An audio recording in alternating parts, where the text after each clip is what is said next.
Eram 3 da manhã quando ouvi os passos no convés. Passos pesados, deliberados, com o som inconfundível das botas de couro que eu conhecia tão bem. Meu sangue gelou porque sabia que todos os homens da tripulação estavam dormindo.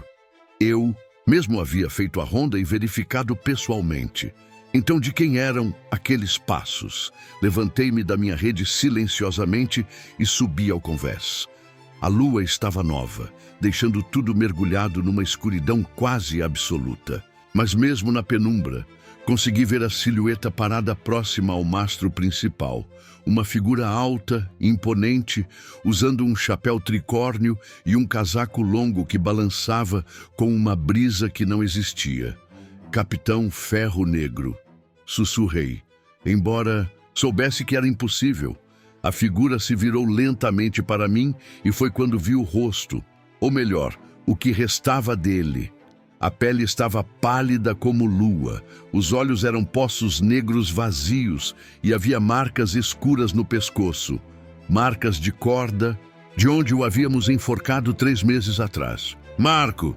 A voz veio de todos os lugares e de lugar nenhum ao mesmo tempo, ecoando como se viesse do fundo de um poço. Meu querido imediato, ainda se lembra de mim? Tentei falar, mas nenhum som saiu da minha garganta. Como poderia esquecer?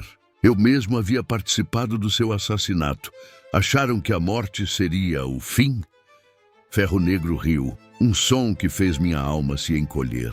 Acharam que poderiam me trair, me matar como um cão e simplesmente seguir suas vidas? Ele começou a caminhar em minha direção, seus passos não fazendo som real, apenas ecoando em minha mente. Eu voltei, Marco. Voltei para cobrar o que me devem cada um de vocês. Capitão, nós não tivemos escolha, consegui gaguejar. Não tiveram escolha? Seus olhos vazios se incendiaram com uma luz sinistra. Vamos ver se vocês terão escolha quando eu terminar com vocês. A traição tem um preço, Marco, e eu voltei para cobrá-lo. A aparição desvaneceu como fumaça, mas sua última frase ecoou no ar. Nenhum de vocês vai escapar vivo. Para entender por que nosso capitão morto voltou dos infernos para nos atormentar, preciso contar a verdade sobre aquela noite terrível. O Capitão Ferro Negro nem sempre foi um monstro. Quando me juntei à sua tripulação há 5 anos, ele era um líder respeitado, justo na divisão de saques e protetor de seus homens. Era rígido, sim, mas no mar a disciplina salva vidas. Confiávamos nele e ele confiava em nós. Tudo mudou quando encontramos aquele mapa amaldiçoado nas mãos de um comerciante moribundo em Tortuga. O mapa levava ao tesouro do lendário pirata rei, enterrado numa ilha que nem aparecia nas cartas navais. Ferro Negro ficou obcecado por aquele tesouro de uma forma que nunca havia visto antes. A transformação foi gradual, mas implacável. Primeiro, começou a guardar o mapa trancado em seu camarote, estudando-o sozinho por horas. Depois, passou a desconfiar da tripulação, achando que todos estavam conspirando para roubar sua descoberta. Por fim, tornou-se um tirano sedento de sangue. As punições por infrações menores se tornaram brutais. João Leão levou 20 chibatadas por questionar uma ordem. Pedro, o coxo, passou 3 dias amarrado ao mastro sob sol escaldante por derramar rum. Martim, o jovem, quase morreu de sede quando o capitão cortou sua ração de água por 1 semana. Vocês são meus, sua ralé, ele gritava durante esses castigos. Meus escravos e escravos que não obedecem morrem. A divisão dos saques, que sempre havia sido igualitária, mudou drasticamente. Ferro Negro começou a ficar com metade de tudo, deixando o resto para ser dividido entre 20 homens. Quando alguém reclamava, recebia o cabo do chicote como resposta. O tesouro do pirata rei será meu, ele declarava nas suas noites de bebedeira. Todo meu! Vocês podem brigar pelas migalhas, mas o pior não eram os castigos físicos ou a ganância. Era o medo constante de que ele pudesse surtar completamente e matar alguém por qualquer motivo. Seus olhos tinham desenvolvido um brilho maníaco e ele falava sozinho constantemente, sussurrando sobre o tesouro e sobre como não podia confiar em ninguém. Foi João Leão quem primeiro verbalizou o que todos pensávamos. Esse homem vai nos matar a todos, ele sussurrou numa noite, quando tínhamos certeza de que o capitão estava dormindo. Não hoje, não amanhã, mas um dia ele vai surtar completamente. Não podemos falar assim do capitão, respondi, embora soubesse que ele estava certo. Marco, abra os olhos. Pedro se juntou à conversa. Ontem ele quase esfaqueou Tomás por ter olhado para o mapa. Olhado? O homem está louco. E o que vocês sugerem? Perguntei, temendo a resposta. Motim, João disse simplesmente. É a única forma. A palavra ficou suspensa no ar como uma maldição. Motim contra o capitão era o crime mais grave que um pirata podia cometer. Tradicionalmente, era punido com morte imediata. Não precisa ser violento, João continuou. Podemos apenas depô-lo, deixá-lo numa ilha com suprimentos. Vocês acham que ele aceitaria isso pacificamente? Pedro riu amargamente. Ferro Negro preferiria morrer a perder o comando. Então talvez, disse uma voz das sombras, seja isso que precisa acontecer. Era Tomás, o velho, se aproximando do nosso grupo. Havia cicatrizes recentes no seu rosto, cortesia da última fúria do capitão. Tomás, você não pode estar falando sério, eu disse. Estou falando sobre sobrevivência, Marco. Esse homem vai nos matar um por um até que reste apenas ele e seu maldito tesouro. Naquela noite, sem que percebêssemos, plantamos a semente que cresceria numa conspiração de sangue.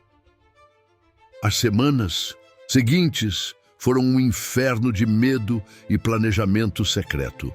A cada dia, o comportamento de Ferro Negro se tornava mais errático e perigoso. Ele começou a dormir com uma pistola carregada debaixo do travesseiro e uma adaga na mão. Suas refeições eram preparadas por ele mesmo, por paranoia de envenenamento.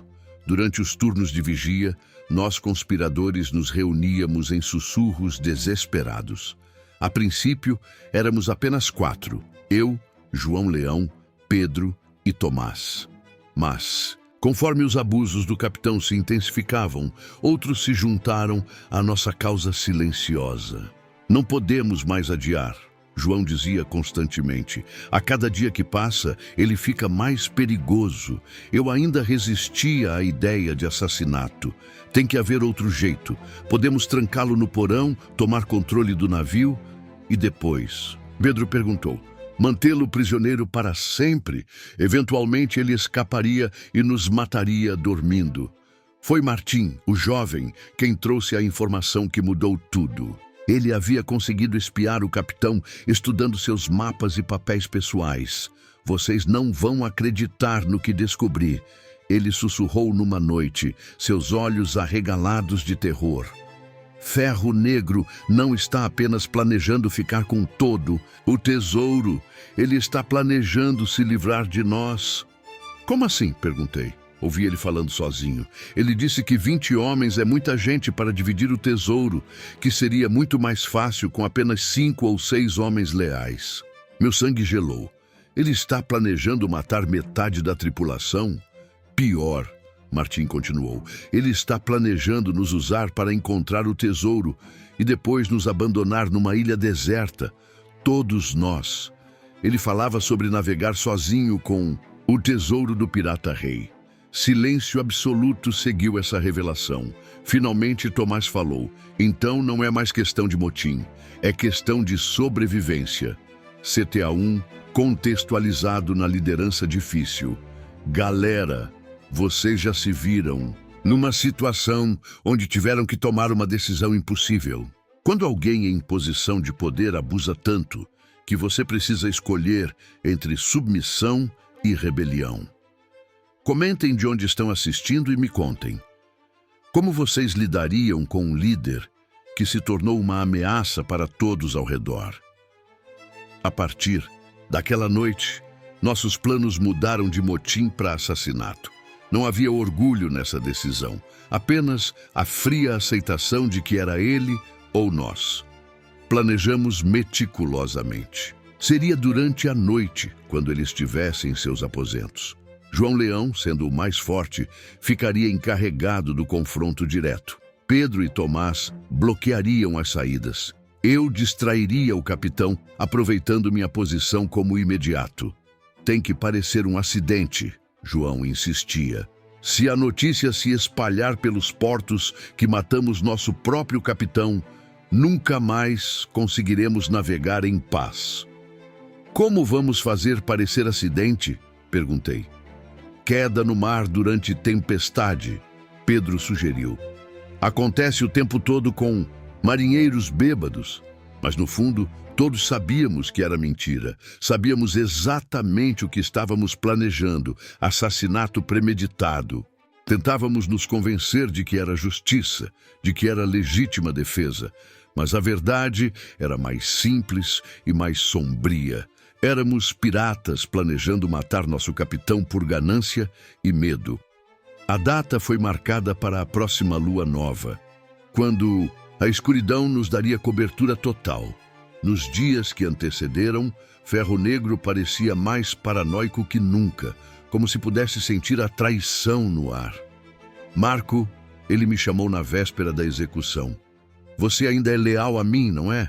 Olhei nos olhos do homem que eu planejava matar em menos de 24 horas. Sempre, capitão. Ele sorriu, mas havia suspeita naquele sorriso. Ótimo, porque traidores merecem apenas uma coisa: morte lenta e dolorosa. Se ao menos soubéssemos que a morte não seria o fim de nossa história com Ferro Negro. Se soubéssemos que algumas traições ecoam além do túmulo. A noite do assassinato chegou com uma calmaria sobrenatural. Não havia vento, o mar estava como espelho e as estrelas brilhavam com uma intensidade quase agressiva. Era como se a própria natureza estivesse observando o que estávamos prestes a fazer. Ferro Negro havia bebido mais que o normal durante o jantar. Rum misturado com vinho que havia encontrado no último saque. Isso jogava a nosso favor, mas também o tornava mais imprevisível. Um bêbado paranoico com acesso a armas era quase tão perigoso quanto um sóbrio. É agora ou nunca, sussurrou João Leão quando o capitão se retirou para seus aposentos. Se esperarmos mais, ele pode descobrir. Meu coração batia tão forte que tinha certeza de que todos no navio poderiam ouvir. Minhas mãos tremiam enquanto verificava minha adaga pela 100ª vez. Nunca havia matado um homem dormindo. Na verdade, nunca havia matado ninguém que não estivesse tentando me matar primeiro. Marco, Tomás me tocou no ombro. Você tem certeza sobre isso? Uma vez que atravessarmos essa linha, não há volta. Ele vai nos matar, murmurei, mais para mim mesmo que para ele. Se não fizermos isso, ele vai nos matar. Pedro se posicionou, próximo à escotilha, bloqueando a única saída dos aposentos do capitão. João e eu descemos silenciosamente para o corredor que levava ao camarote. A porta estava entreaberta. Ferro Negro sempre dormia assim para poder ouvir qualquer movimento suspeito no navio. Podia ouvir sua respiração pesada lá dentro. O cheiro de rum impregnava o ar. Fiz o sinal para João e bati levemente na porta. Capitão, chamei em voz baixa. Preciso falar com o senhor. Entre, veio a resposta rouca. Ele não estava dormindo. Empurrei a porta e entrei, deixando João escondido no corredor. Ferro Negro estava sentado em sua mesa, estudando mapas à luz de uma vela. Havia uma pistola carregada ao seu lado direito e uma adaga à esquerda. O que você quer, Marco? Ele perguntou sem levantar os olhos. É tarde. Questão de navegação, capitão. Correntes estranhas perto da próxima ilha. Foi então que ele olhou para mim e vi algo em seus olhos que me gelou. Conhecimento. Ele sabia. Correntes estranhas. Ele repetiu lentamente, se levantando. Ou talvez correntes de traição? Minha mão se moveu instintivamente para minha adaga, mas ele foi mais rápido. A pistola estava apontada para meu peito antes que eu pudesse pensar. Acharam que eu não sabia? Ferro Negro riu, um som sem alegria. Acharam que eu não podia ouvir vocês sussurrando como ratos no porão? Capitão, eu não sei do que está falando. Mentiroso! Ele rugiu, batendo o punho na mesa. Sei sobre sua conspirazinha, Marco. Sei sobre João Leão esperando no corredor. Sei sobre Pedro vigiando a saída. Meu sangue gelou. Se ele sabia de tudo, então... Sim, ele sorriu maliciosamente. Sei sobre tudo. E sabem o que vou fazer? Vou matar cada um de vocês, lentamente, começando por você. Foi quando João explodiu pela porta. O que se seguiu foi caos total. João se atirou sobre Ferro Negro antes que ele pudesse disparar a pistola. Os dois rolaram pelo chão, lutando pelo controle da arma. Eu me joguei na briga, tentando desarmar o capitão. Traidores! Ferro Negro gritava enquanto lutávamos. Malditos traidores! A pistola disparou, a bala se alojando no teto. O cheiro de pólvora encheu o pequeno camarote. Ferro Negro conseguiu puxar sua adaga e cortou o braço de João profundamente. Vou matar todos vocês! Ele berrava como um demônio. Foi quando Pedro apareceu na porta, viu o sangue e tomou sua decisão. Sua própria adaga encontrou as costas de Ferro Negro, fazendo-o arquear em agonia. Mas mesmo ferido mortalmente, o capitão continuou lutando. Era como se a própria fúria o mantivesse de pé. Ele conseguiu cortar meu rosto antes que eu enterrasse minha lâmina em seu peito. Tomás apareceu por último, viu o carnificina e adicionou sua própria adaga ao corpo do capitão. 4 lâminas diferentes encontraram carne antes que Ferro Negro finalmente caísse. Ele jazia no chão de seu camarote, sangue escorrendo de múltiplos ferimentos, mas seus olhos ainda queimavam com ódio puro. Com suas últimas forças, ele agarrou minha camisa e me puxou para perto. Vocês acham que ganharam?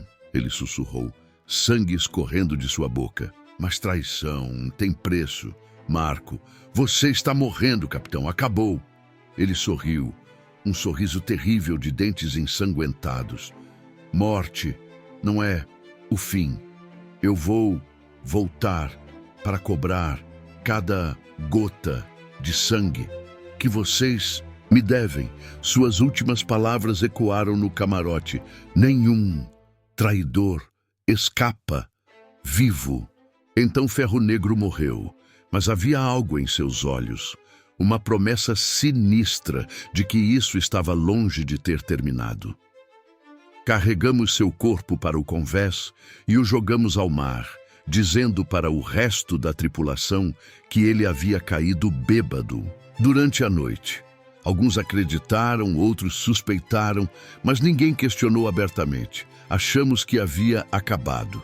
Achamos que estávamos livres. Como estávamos errados, os primeiros sinais foram sutis. Coisas que você poderia facilmente descartar como coincidência ou imaginação de homens culpados. Uma corda que se movia sozinha quando não havia vento. Passos no convés quando todos estavam dormindo. A sensação constante de estar sendo observado. Eu tentava me convencer de que era apenas culpa. Afinal, havíamos assassinado nosso capitão. Mesmo que ele fosse um tirano, ainda era assassinato. Era natural que nossa consciência nos atormentasse. Mas depois de 2 semanas, os sinais se tornaram impossíveis de ignorar. João Leão foi o primeiro a ser visitado. Ele acordou numa manhã com 3 arranhões profundos no peito, exatamente onde havia esfaqueado Ferro Negro. Jura que estava dormindo sozinho e que as marcas não estavam lá na noite anterior. Deve ter sido um rato, eu disse, tentando soar convincente. Ou talvez você tenha se arranhado dormindo, mas João me olhou com olhos cheios de terror. Marco, eu ouvi a voz dele. Durante a noite, sussurrando meu nome, Pedro começou a ter pesadelos todas as noites. Sempre o mesmo sonho, onde Ferro Negro subia do fundo do mar, pingando água salgada e sangue, vindo atrás dele com uma adaga na mão. Ele acordava gritando, encharcado de suor frio. Tomás, o mais velho e racional de nós, começou a encontrar objetos pessoais do capitão morto em sua cama. Primeiro, foi o anel de ouro que Ferro Negro sempre usava. Depois, seu chapéu tricórnio. Por fim, sua adaga favorita, a mesma que havia usado para nos cortar durante a luta. Como essas coisas estão aparecendo? Tomás me perguntou tremendo. Jogamos tudo no mar junto com o corpo, contextualizado nas experiências sobrenaturais. Pessoal, vocês já viveram algo que simplesmente não conseguiam explicar? Aqueles momentos em que a lógica não funciona e você sente que há algo muito maior e mais sombrio acontecendo? Se inscrevam no canal e me digam nos comentários de onde vocês estão assistindo e qual foi a experiência mais inexplicável que já tiveram. Foi na terceira semana que o primeiro acidente aconteceu. João Leão estava subindo no mastro para ajustar uma vela quando a corda simplesmente se partiu. Não havia razão para isso. Era uma corda nova, forte, que havia sido inspecionada na manhã anterior. Ele caiu 20 pés, quebrando 2 costelas e o braço esquerdo. Enquanto eu cuidava de seus ferimentos, ele agarrou minha camisa com a mão boa. Não foi acidente, Marco, ele sussurrou. Eu vi ele. Ferro Negro estava no mastro cortando a corda com aquela maldita adaga. João, você bateu a cabeça. Está vendo coisas. Então explique isso. Ele levantou a camisa, mostrando novos arranhões no peito. Mas dessa vez, não eram marcas aleatórias. Formavam letras. T-R-A-I-D-O-R. Pedro desapareceu na semana seguinte. Simplesmente sumiu durante seu turno de vigia noturna. Procuramos por todo o navio, gritamos seu nome por horas, mas não encontramos nem sinal dele. Não havia como ter caído ao mar. O tempo estava calmo e alguém teria ouvido o barulho. A única pista foi uma poça de água salgada no exato local onde ele deveria estar fazendo guarda. Água que cheirava a decomposição e morte. Foi naquela mesma noite que Ferro Negro apareceu para mim pela primeira vez. Eu estava sozinho no timão quando senti uma presença atrás de mim. Virei-me e lá estava ele, ou o que restava dele. A pele estava pálida e inchada como de alguém que passou semanas no mar. Havia buracos onde antes estavam os olhos e sua roupa pingava constantemente água escura. Saudades, Marco. Sua voz era como o som de ondas quebrando em rochas distantes. Tentei gritar, mas nenhum som saiu. Tentei me mover, mas meus pés estavam grudados no convés. Onde está Pedro? Consegui sussurrar. Ferro Negro sorriu, revelando dentes negros e apodrecidos. Pedro pagou sua dívida. Agora está comigo, no fundo do mar, para sempre. O que você quer? Justiça, ele disse simplesmente. Vocês me traíram, me assassinaram enquanto dormia. Acham que podem simplesmente seguir suas vidas como se nada tivesse acontecido? Você ia nos matar. Era legítima defesa. Ferro Negro riu, um som que fez minha alma se encolher. Legítima defesa? Vocês planejaram meu assassinato por semanas. Isso se chama conspiração e homicídio premeditado. Ele começou a se aproximar, deixando pegadas molhadas no convés seco. Cada um de vocês, traidores, vai pagar. Pedro já pagou. João está pagando lentamente. E você, meu querido Marco? Ele parou bem na minha frente, seu hálito cheirando a peixe podre e algas marinhas. Você será o último.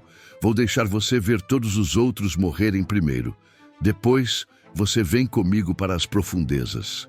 A aparição desvaneceu, mas sua promessa ecoou no ar como uma maldição. Nenhum traidor escapa vivo. Era então que compreendi a terrível verdade. Nós realmente o havíamos traído e assassinado. E agora, a morte havia voltado para cobrar nossa dívida de sangue. A partir daquela noite, a caçada começou para valer. Ferro Negro não era mais apenas uma assombração. Era um predador sobrenatural sistematicamente eliminando todos que haviam participado de seu assassinato. Tomás foi o próximo. Encontramos seu corpo na manhã seguinte, afogado em sua própria rede. O estranho era que não havia uma gota de água no camarote, mas seus pulmões estavam cheios de água salgada. No peito, arranhado em carne viva, estava escrito: traidor. Pagou! João Leão, já enfraquecido pelos ferimentos da queda, começou a definhar rapidamente. Ele dizia que Ferro Negro o visitava todas as noites, sussurrando em seu ouvido todas as formas como ia matá-lo lentamente. As feridas em seu peito infeccionaram de uma forma que desafiava qualquer tratamento, como se algo sobrenatural as impedisse de cicatrizar. Marco, ele me chamou numa de suas últimas noites lúcidas. Precisa haver um jeito de parar isso. Tentamos de tudo: símbolos religiosos, orações, até mesmo um círculo de sal ao redor de nossas camas. Nada funcionava. O fantasma de Ferro Negro era imune a qualquer proteção que tentávamos usar. O que ele quer de verdade? Perguntei, desesperado. João tossia sangue enquanto respondia: justiça. Ele quer que paguemos pelo que fizemos. Mas nós não tivemos escolha. Tivemos sim, João sussurrou. Poderíamos ter encontrado outro jeito. Poderíamos ter tentado depô-lo sem matá-lo. Poderíamos ter... Ele fez uma pausa, respirando com dificuldade. Poderíamos ter sido homens melhores. João morreu na manhã seguinte.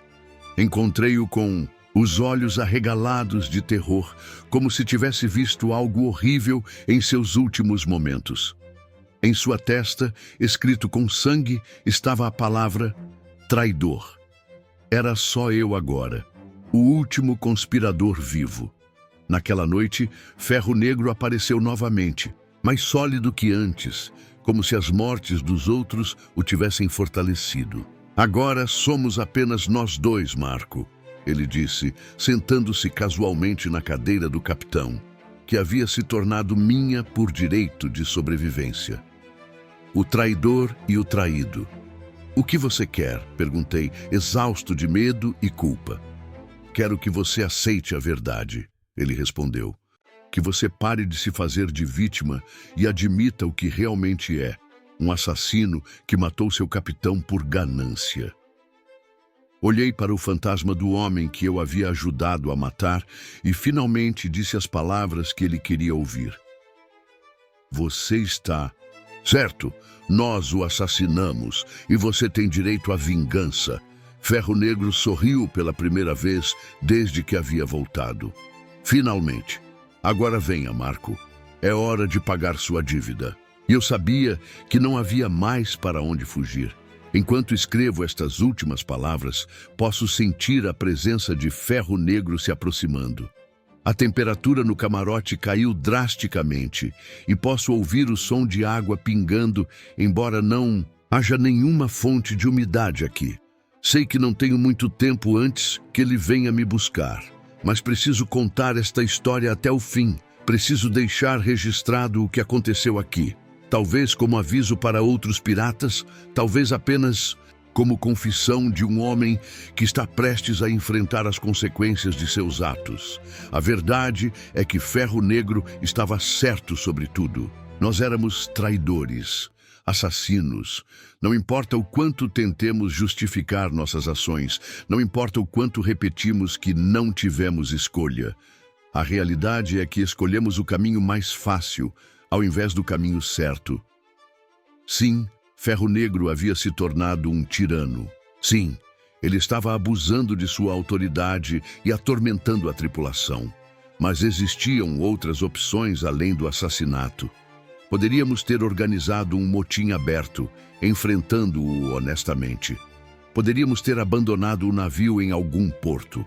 Poderíamos ter tentado conversar com ele, apelar para o homem que ele havia sido antes. Em vez disso, escolhemos a traição e o assassinato porque era mais conveniente, porque garantia que ficaríamos com o navio e o mapa do tesouro, porque no fundo nossa ganância era tão grande quanto a dele. E aí, navegadores da vida, chegamos ao fim desta jornada sombria pelos mares da responsabilidade e das consequências. Se esta história fez vocês refletirem sobre como nossas ações sempre têm um preço, Deixem aquele like para que outros possam aprender com nossos erros. Me contem nos comentários de onde vocês estão assistindo e qual foi a decisão mais difícil que já tiveram que tomar quando sabiam que estava errada. Se inscrevam no canal porque ainda tenho muitas histórias dos 7 mares para compartilhar. Algumas sobre tesouros, outras sobre tempestades, mas todas sobre as escolhas que definem nossa alma.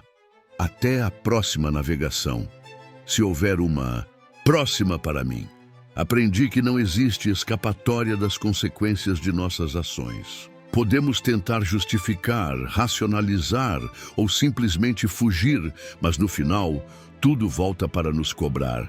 Às vezes nesta vida, às vezes na próxima, mas sempre volta.